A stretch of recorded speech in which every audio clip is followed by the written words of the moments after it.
Welcome to this tutorial on the plotting module in Flexcom. My name is Angus Conley and I'm the product manager for our Flexcom software. So in this tutorial I'm going to show you how to use the plotting module in Flexcom.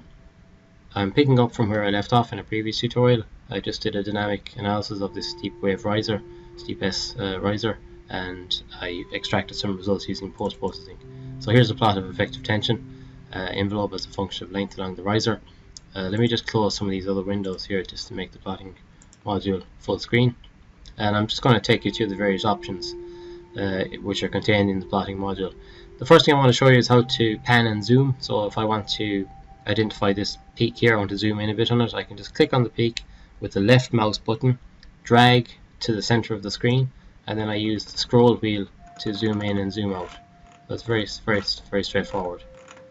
I can also click on an individual axis, so rather than clicking on the middle of the screen, if I just click on the axis first, anywhere along the axis, I can actually then use the scroll wheel just to zoom on the individual axis itself individually. So I can use either the vertical, or I can use the horizontal, or I can do both simultaneously. Depending on where I click the mouse first on the screen, then the mouse scroll wheel zooms all both axes simultaneously, or each individual axis on its own. That's a very useful feature.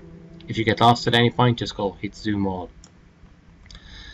These first two options here, export the data to Excel, either in comma separated value format or in XML format. They both basically do the same thing. So export it to some location on your hard drive, hit save. That means you have an Excel copy of the plot itself. Copy plot to clipboard. This is very handy, so you can just copy the plot and you can pop it into Microsoft Word, so you can put it into an engineering report. The next thing here is copy data series. So where the first two options to export to Excel copy all of the data, where there may be multiple series, with this one you can copy individual series on its own. So I can copy the maximum effective tension, hit OK, and I can paste that into Excel. So I'd have length of riser on the first column, column A, and then in the second column B I would have the maximum effective tension. The next option here is called edit series. So here you can make the lines thicker or thinner, or you can add different markers just to make a distinction between the different data series. You can actually type in whatever you want here. You can just say remove element set riser, and then when I kind of hit OK, so I just changed the legend for one of those there. What's actually more useful really is to hide. So I can hide, let's say I'm not interested in the minimum value, I'll just delete that for the moment, or I could have hidden it, and then I go OK, and now I'm just left with a maximum tension value. Chart legend is normally on the top right hand side. Sometimes that can cause you a little bit of problems in terms of visibility, so you may want to push it over to the top left. That's very self-explanatory. Edit the chart title. You can type in whatever you want there. Again, very self-explanatory. I don't need to really go into too many options with that. So that's the chart title. This is the axis titles. I can change these individually. If that's, you wanted to call that tension rather than force, which is what it is, but you can just change the title. The axis title to cover that swap axis, that just swaps the vertical and horizontal. Again, fairly straightforward. This just turns on and off the grid lines.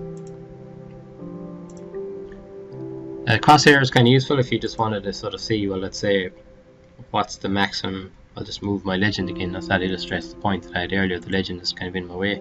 I want to see what's the max value there. I just hover the crosshair over and it tells me it's about 75 kilonewtons. So it gives you a quick idea of what the max value is. You can put that crosshair anywhere you want in the plot.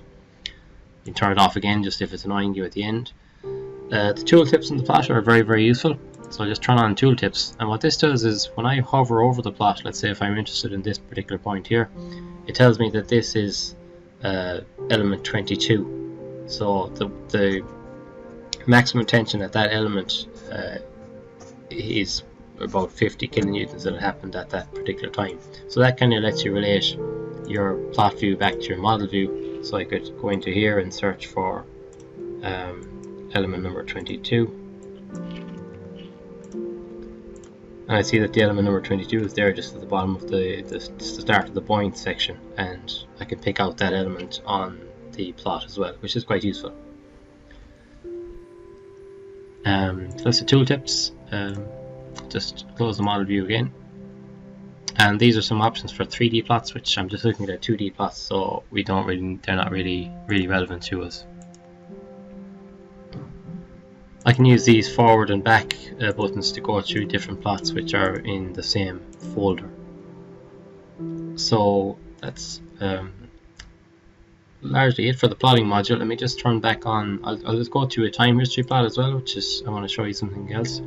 Turn back on the model view, and if I actually play the model view, you might notice a vertical line there, a dotted line moving across the plot. So that corresponds, that synchronizes the time in the plot with the time in the model view. So you can actually you can relate exactly what's happening in terms of the structural model moving on screen to the time history of a bending moment there, which you're looking at in the plot on the left hand side. I can also pause the model view, and then I can press the Alt key on my keyboard with the left mouse button, and I can identify a maximum value. So let me just hide that legend for a moment, turn off the legend. So let's say I'm interested in this point here. So I press the Alt key, and I use my left mouse button to select. So I can do that anywhere I want really. So you can see my vertical line is moving. So if I were to zoom in, let's say this is a particular point of interest for me in my simulation, I can zoom right in on it.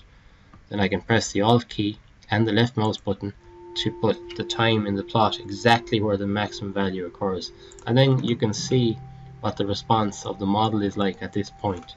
So this is quite a simple model, but if you had a very detailed or complex model and there was something unusual going on, maybe there was some local buckling or some effects like that, you can relate a time history plot which may have, let's say, one spike or one peak in it which you didn't expect, and you can see what happens in the actual structural model at that point in time.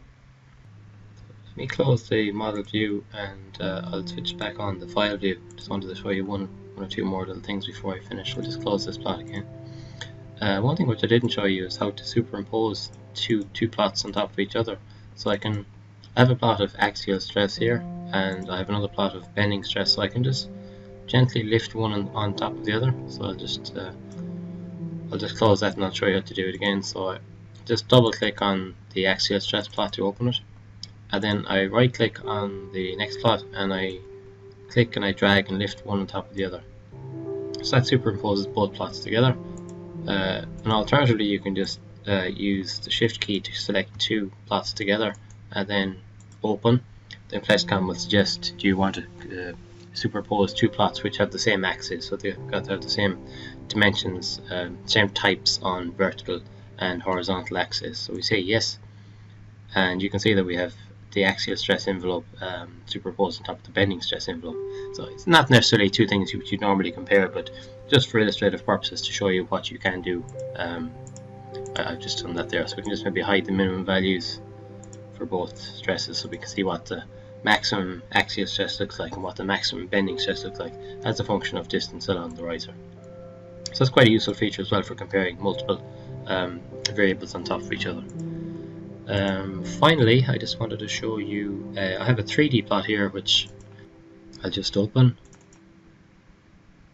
So now we have a 3D plot on screen, which is similar to a 2D plot, obviously just a nicer presentation because it's presenting data across two different dimensions. So all of the commands which we showed you earlier in terms of Excel and modifying the titles and so on are all the same. If you want to zoom in on a particular point in the 3D plot, this time you use the right mouse button to click and hold and drag the peak of interest into the center of screen, and then you use the scroll wheel to zoom in. So it's the right mouse button to move it around and the scroll wheel to zoom in. If you want to go back to the full view, just press that button. The left mouse button this time you can use to rotate, so you can pan, you can move around and look at the plot in different ways. Normally the standard view is quite handy, and you can just copy that and pop that into Microsoft Word as we had shown earlier on. The tooltips work as well in 3D space, which is really nice. So for every single point in the 3D space, you can look at what the say the tension is as a function of, let's say, wave period and also wave direction. Really nice feature. There are one or two other options here, so you can view this as a 2D plot, so it's like you can switch from 3 dimensions back into 2 dimensions if you want to get a little bit just different perspective on it, but the purpose really is to look at it in 3D, which is really nice for reports, as I mentioned. There are other options then for just, you know, plan, elevation, side views, kind of standard views, but normally you look at the isometric view. So I think that concludes the plotting module, all of the aspects which I wish to cover today. So we'll leave it at that for now, and hopefully you can join me in the next tutorial.